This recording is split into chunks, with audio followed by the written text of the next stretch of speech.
A lot of this isn't going to make sense to you, and I'm sorry about that. I'm just going to start at the beginning, with the house.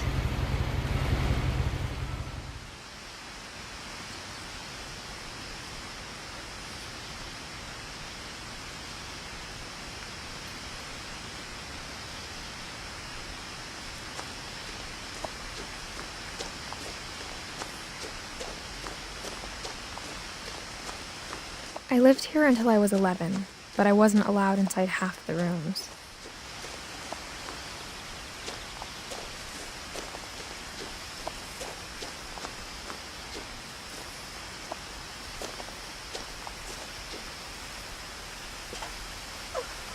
Inside the mailbox were bills from 7 years ago, marked urgent, open immediately.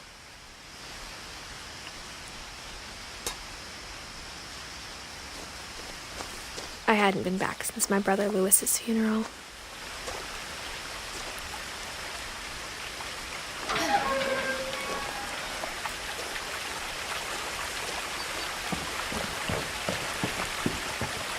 In her will, my mother left me a key, but didn't tell me what it unlocked.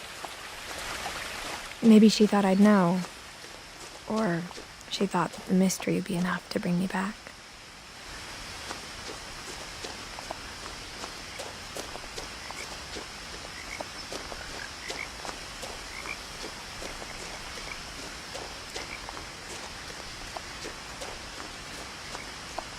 No one had driven this way in a long time, but I saw a few hoof prints.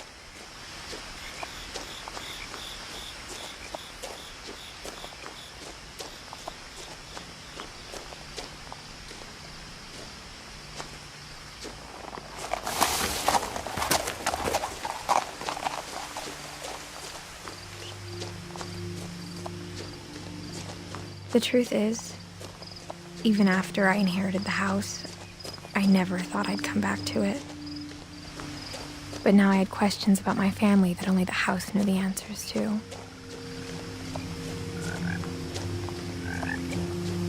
The house was exactly like I remembered it, the way I'd been dreaming about it.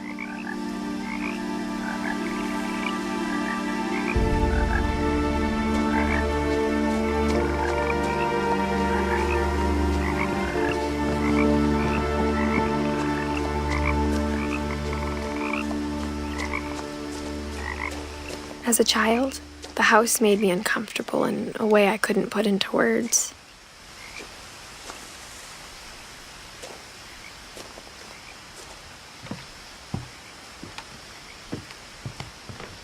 Now, as a 17-year-old, I knew exactly what those words were. I was afraid of the house.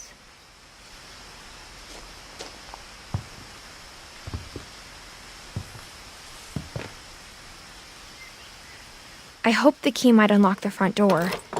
It didn't.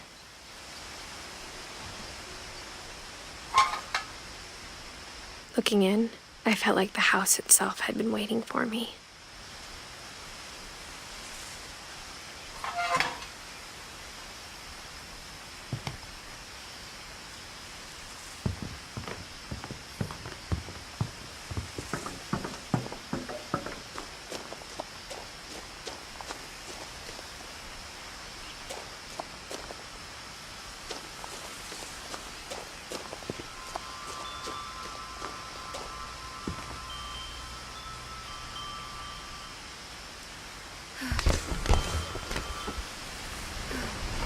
Crawling through the doggy door used to be a lot easier when I was 11.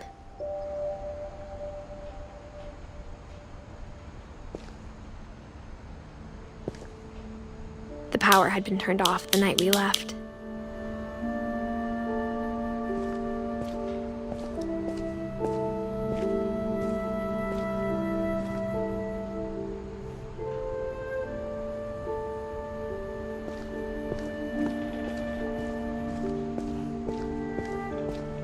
For the first time in years,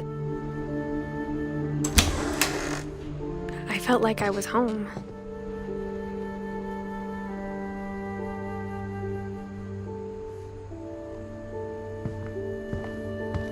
But instead of a family, there were just memories of one.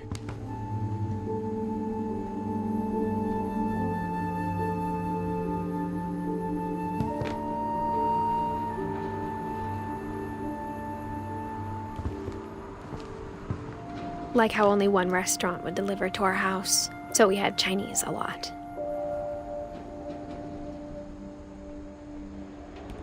Or how after Louis started working at the cannery, we all got sick of eating salmon.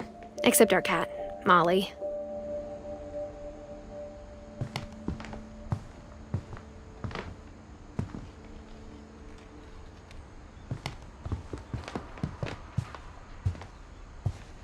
The table was still a wreck from the night we left.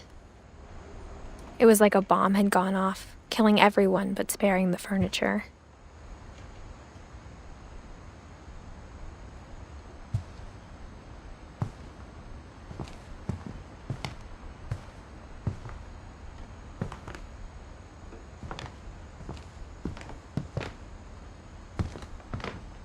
Nothing in the house looked abnormal. There was just too much of it, like a smile with too many teeth.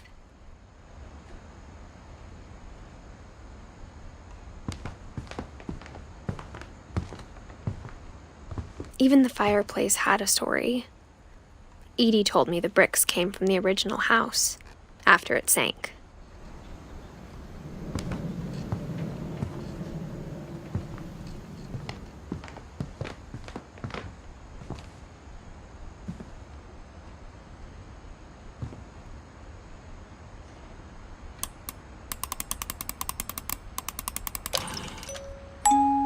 Great-Grandpa Sven built a music box for Barbara, along with the rest of the house.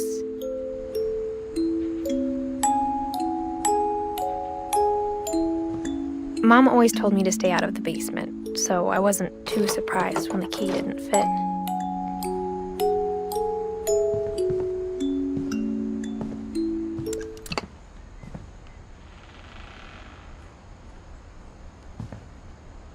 A lot of things got left behind in the whirlwind of that last night.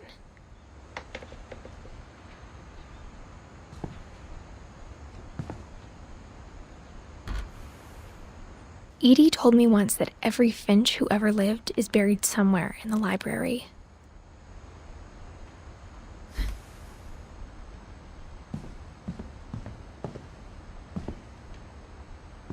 After Milton disappeared, Mom sealed up all the bedrooms.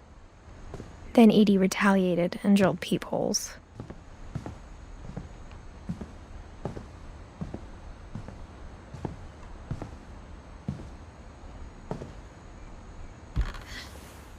My Grandpa Sam spent 7 years sharing a room with his dead brother, Calvin.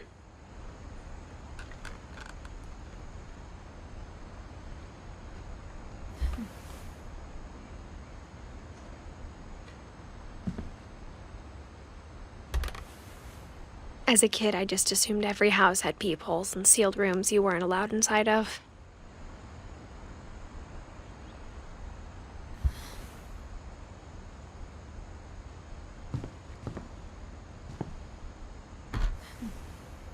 The last time I was in Edith Sr.'s room, I was 10 and she was painting my portrait.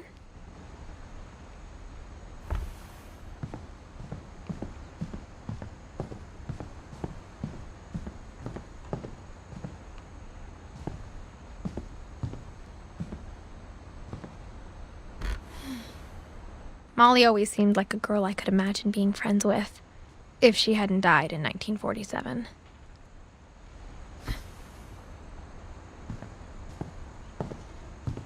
I spent a lot of time playing in Great Uncle Walter's room.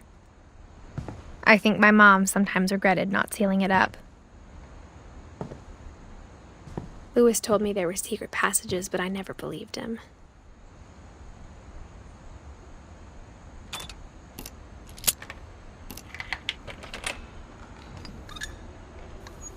Turns out, my mom was really good at keeping secrets. Now it was time to find out what my mom had been afraid of.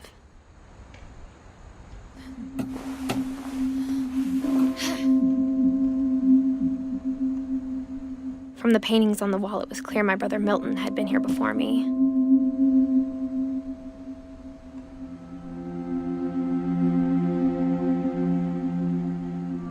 Reading this, maybe it sounds like I had a plan, but I had no idea what was behind that door.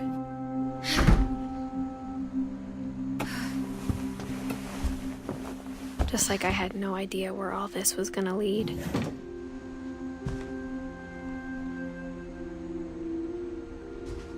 I grew up looking at Molly's room through the peephole. Molly's gerbil had a tiny bedroom with its own even tinier gerbil cage.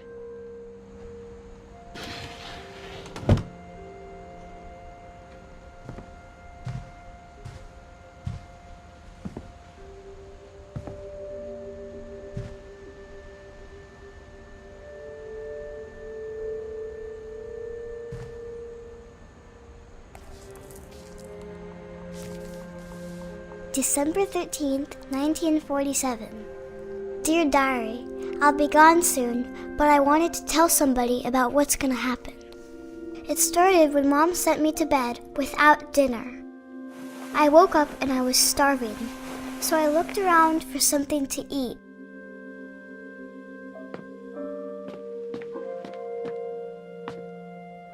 The gerbil food was dry, but I didn't mind it.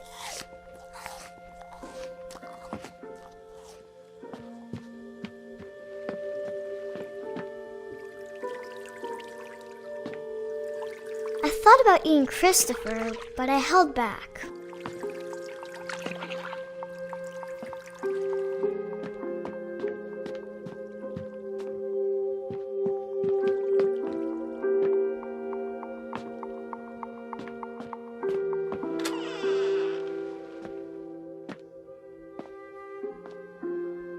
I kept eating and eating.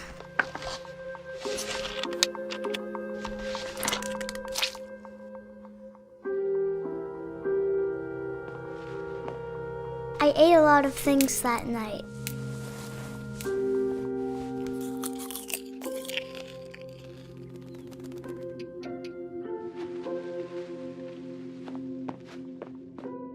Then I heard chirping outside my window. It was a barn swallow going back to her nest. I reached out for her.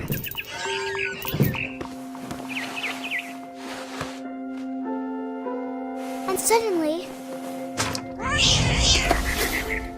I was a cat.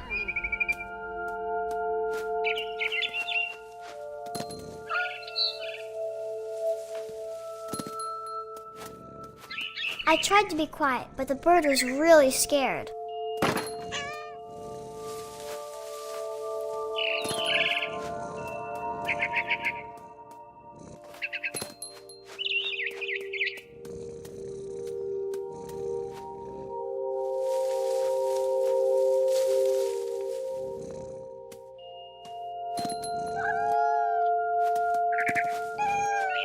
Mom and Dad didn't even look at me.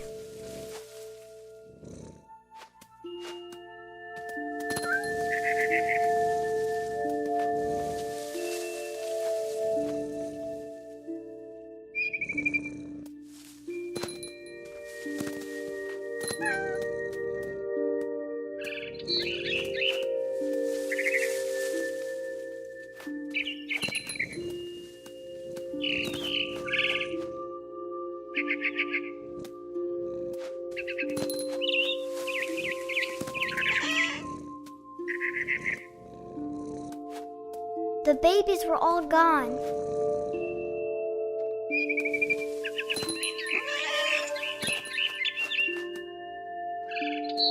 I jumped and I almost got her.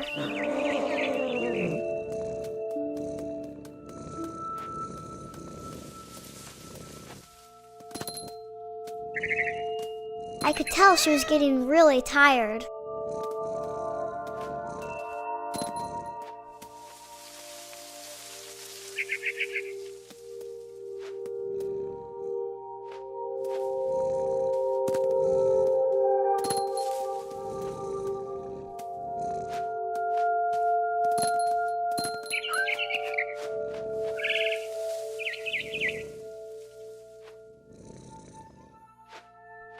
Now I was up in the big tree. I promised Dad I wouldn't climb it anymore. All I cared about was eating that mama bird.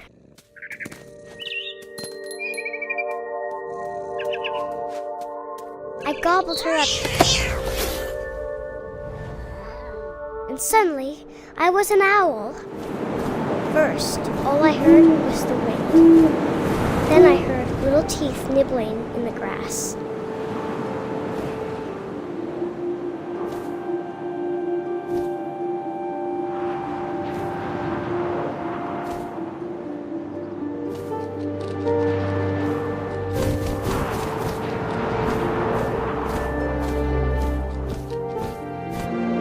Rabbits.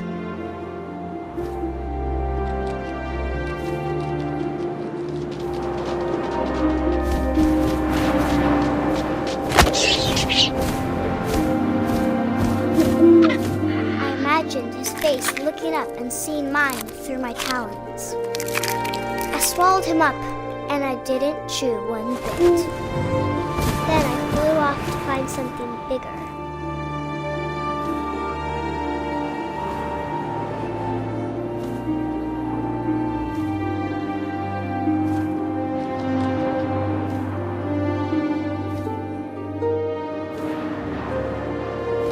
A mama rabbit.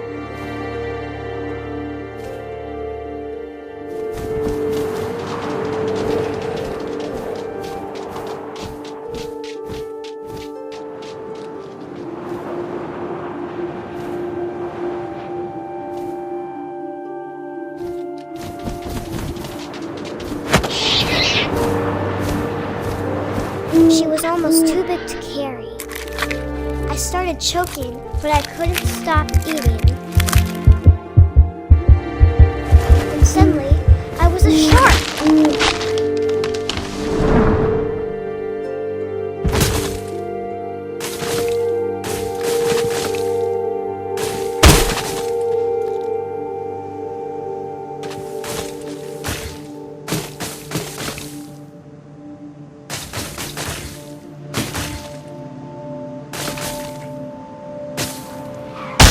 I rolled off a cliff and into the ocean.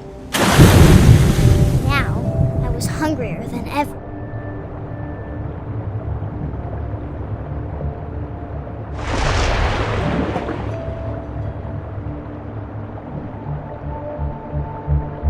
I wanted fat, juicy seals.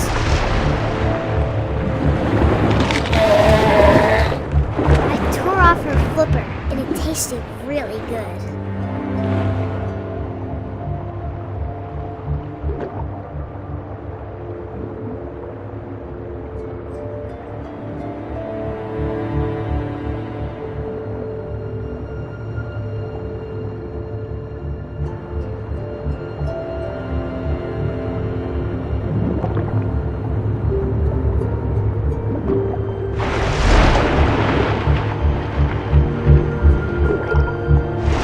Grabbed on tight.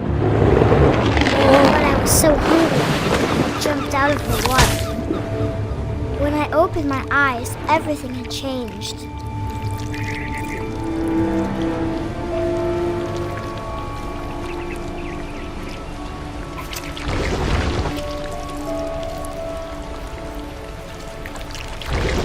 Now I was a monster, and I smelled people everywhere.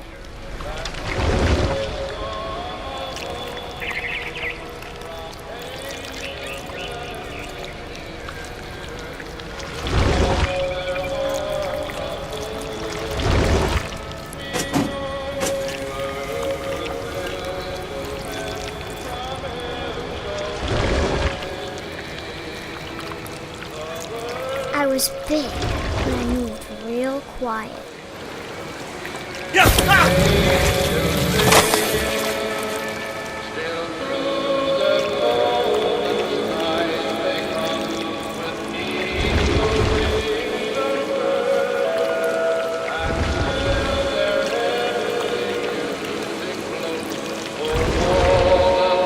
I wanted to stop, but also I didn't.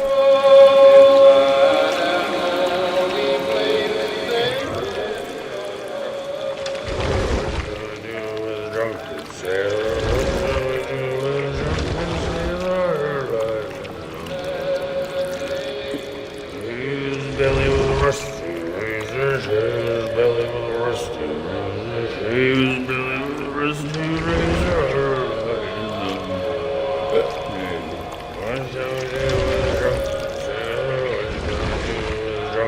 sailor, what shall we do with a drunken sailor?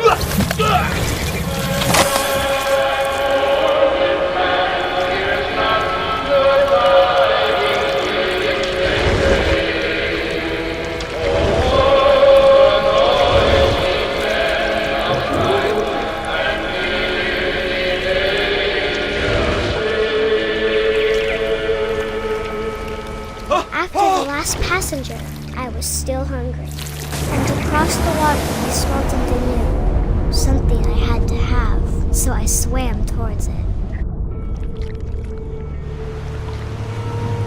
I slithered onto the sand, and the good smell went into an old pipe.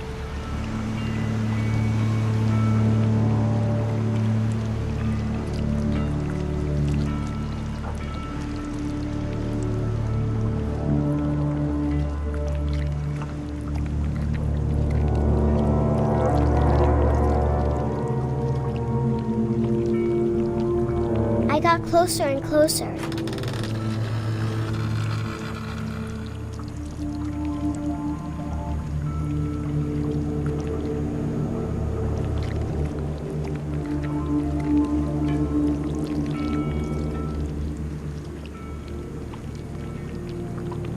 All of my stomach started growling. And suddenly, I was me again. I held my breath for a long time, but I couldn't hear anything. I think it's waiting for me to fall asleep. But it's not going to wait much longer. It needs to feed, and we both know I will be delicious.